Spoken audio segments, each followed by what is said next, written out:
Ibu Pertiwi yang ditelanjangi. Kutangisi jerit Ibu Pertiwi karena sari kondenya telah jorok oleh ludahmu.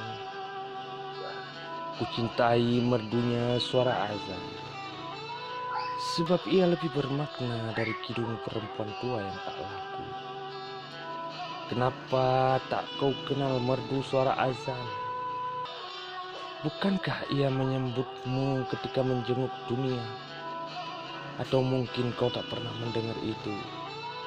Aku tak kenal ibu Indonesia yang kau telanjangi dengan kidungmu itu. Aku tak kenal siapa dirimu, sebab yang ku kenal manusia tidak seperti kamu.